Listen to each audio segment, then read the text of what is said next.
David Harbour, thank you for joining us for CI Living TV to talk about your new film, Violent Night. I got to tell you, you're no stranger to action films, but Violent Night takes it to a whole new level, and you're wearing a Santa suit. Tell me about how that might have changed your approach to this entire film. I mean, yeah, it's when you're fighting as just a dude, it's different than when you're fighting as Santa Claus. He has an entirely different set of skills. He's, thousands of years old. And who was he back then? What's he been up to all this time? Has he always been delivering presents? I mean, there's so many questions to ponder. But on a technical level, there's the suit. There's, you're gaining a lot of weight to try to give yourself a little padding. That all becomes difficult. And then there's a big old fake beard and mustache, which was very tricky because occasionally I didn't get to grow my own for this. I had to, and occasionally you'll do takes, some guy will headlock you and you'll pull out and you'll be completely clean shaved. You'll be holding a gray beard in his hand. So there's all kinds of issues with it, but the technical ones are probably the most difficult. So this movie has, the violence over the top as far as the violence is concerned and everything, to the point where it's funny. I'm assuming that was part of what attracted you to the film. Was there any particular scene that you found was very funny or really a standout? I mean, they're all funny in their own ways.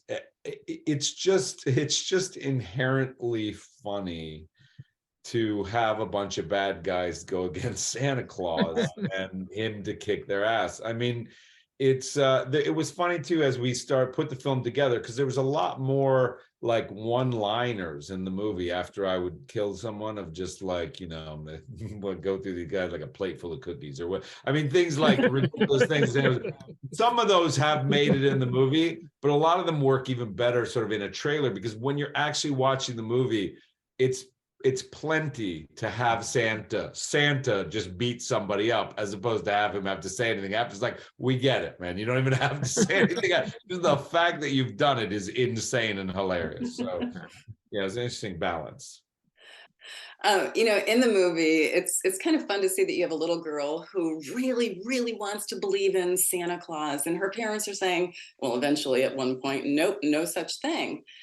Can you tell me, does that elicit, because that's the first thing I thought of is, my memory of learning there was no Santa. What's your memory of that? Yeah, I don't remember. I remember really believing pretty hard in Santa Claus. And like, I just remember things sticking out to me, like the milk and cookies being drank and eaten, and then morning after just being like so convinced that that couldn't have been my parents. Like that had to have been some guy who came into our house. And then, but I think it's just, and I don't remember the actual moment. It must have been something in like, I guess it's like 4th or 5th grade, maybe like 10, Oh, wow. 9, 10. Okay.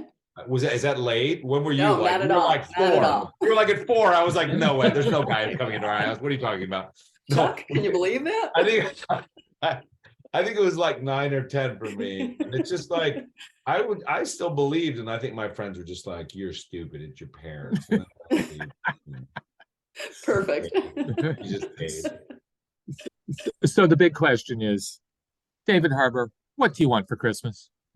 I don't know. I mean, I would like people to go see this movie for Christmas. And then, I mean, I'm pretty good. I don't need very much. I've been, I live pretty simply, but in a general sense, I would just love for my family to feel safe and happy.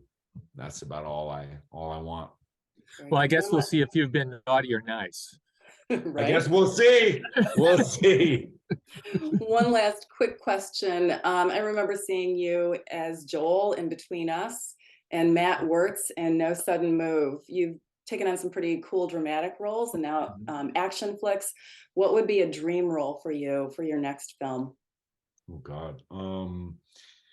I mean, it's funny, like I used to, when I was much younger, I used to be very specific about roles I want to play. Like, I want to play Hamlet or Coriolanus, all these different, Shakespearean roles.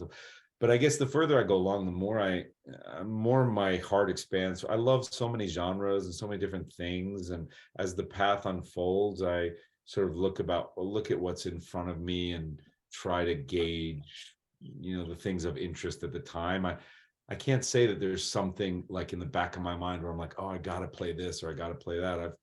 I sort of I just like so many different things, and when things come at me, I just get so excited. Like even this, it's not a dream. It's not back. Never in the back of my mind was I like gotta play Santa and gotta play an action Santa. But yet when it came along, I was like, oh, this is so wonderful. Like I can't believe, and this role is so wonderful. It's so much to dig into. So I guess I don't think that far ahead. I just sort of evaluate the landscape and sort of see how it comes at me.